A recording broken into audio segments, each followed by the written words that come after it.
Teman-teman, pada kesempatan ini saya mau bahas tentang perbedaan antara penggelapan dan penipuan. Mau tahu perbedaannya di mana? Nah, tonton terus video ini sampai selesai.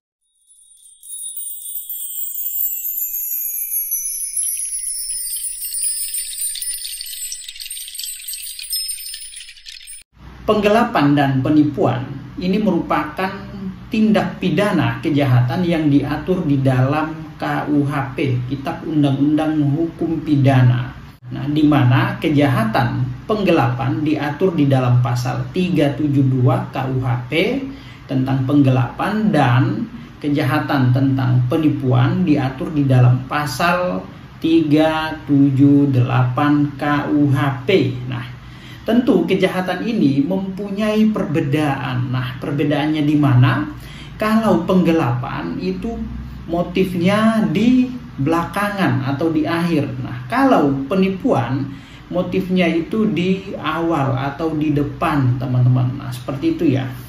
Nah, jadi terkait penggelapan ya, bunyinya seperti ini, teman-teman ya. Saya bacakan ya. Barang siapa dengan sengaja dan melawan hukum memiliki barang sesuatu yang seluruhnya atau sebagian adalah kepunyaan orang lain, tetapi yang ada dalam kekuasaannya bukan karena kejahatan, diancam karena penggelapan. Nah, bunyi daripada pasal ini tadi dijelaskan, barang siapa dengan sengaja melawan hukum memiliki barang sebagian atau sepenuhnya milik orang lain, tetapi bukan karena kejahatan. Bukan karena kejahatan, teman-teman. Maksudnya bagaimana? Nah, contoh misalkan ya. Contoh misalkan ya, ada seseorang menitip handphone kepada saya. Dia titipkan handphone kepada saya. Lalu kemudian handphone tersebut ada dalam penguasaan saya, handphone ini, dan handphone ini bukan merupakan hasil kejahatan ya. Barang itu dititipkan kok kepada saya ya. Saya tidak mencuri, saya tidak mengambil secara paksa, tidak merampas ya, karena barang tersebut dititipkan kepada saya dan handphone itu sudah ada dalam penguasaan saya. Oleh kemudian suatu hari si pemilik handphone meminta handphone tersebut ya.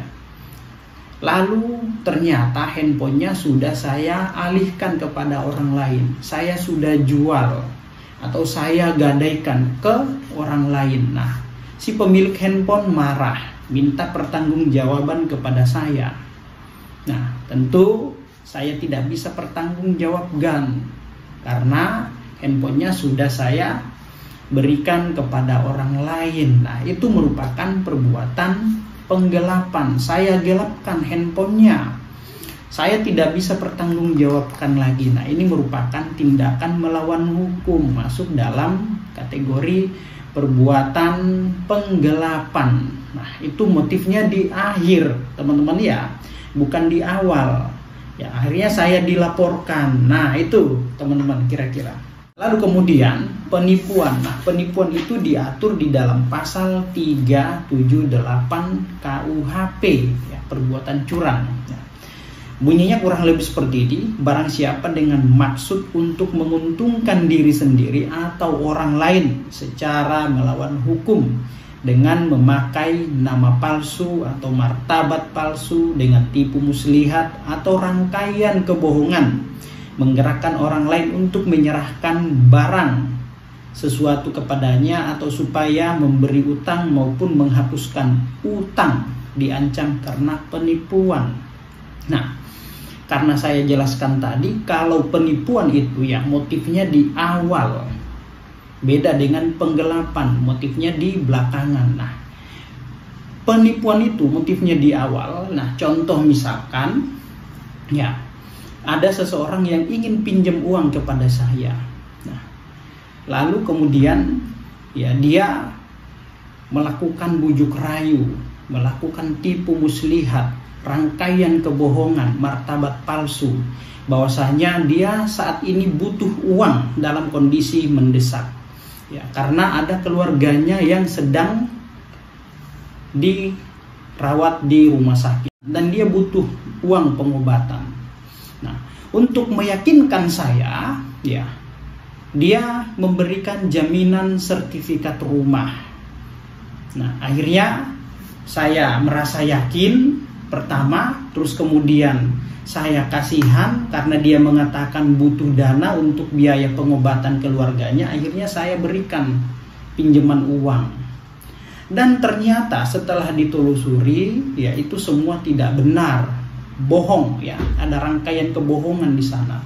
Pertama, dia datang merayu saya untuk pinjam uang dengan iming-iming, ya, memberikan sertifikat sebagai jaminan. Akhirnya saya sangat atau makin merasa yakin sehingga memberikan uang tersebut kepadanya. Ternyata keluarganya tidak ada yang sakit. Lalu kemudian sertifikat tersebut merupakan sertifikat palsu. Setelah dicek di kantor Badan Pertanahan, ternyata tidak terdaftar sertifikat tersebut di kantor BPN. Nah, ini saya merasa tertipu, ya. Di situ teman-teman, ya, karena dia menginginkan sesuatu, mencari keuntungan, ya. Ingin uang tetapi dengan cara yang tidak benar. Akhirnya dia nipu saya. Ada keluarganya yang sakit, terus kemudian guna meyakinkan saya, ya, dia ada sertifikat sebagai jaminan sehingga saya mau memberikan uang. Ada iming-iming, tipu muslihat, martabat palsu, dan rangkaian kebohongan, ya. Itu teman-teman, ya, perbedaannya antara penggelapan dengan penipuan. Kalau penggelapan, ya, motifnya di akhir dan penipuan itu motifnya di awal. Nah, oke teman-teman, semoga apa yang saya sampaikan ini bermanfaat untuk kita semua. Nah, apabila video ini dianggap bermanfaat, silahkan share dan jangan lupa like. Dan yang belum subscribe, silahkan subscribe channel ini. Demikian, terima kasih. Salam keadilan.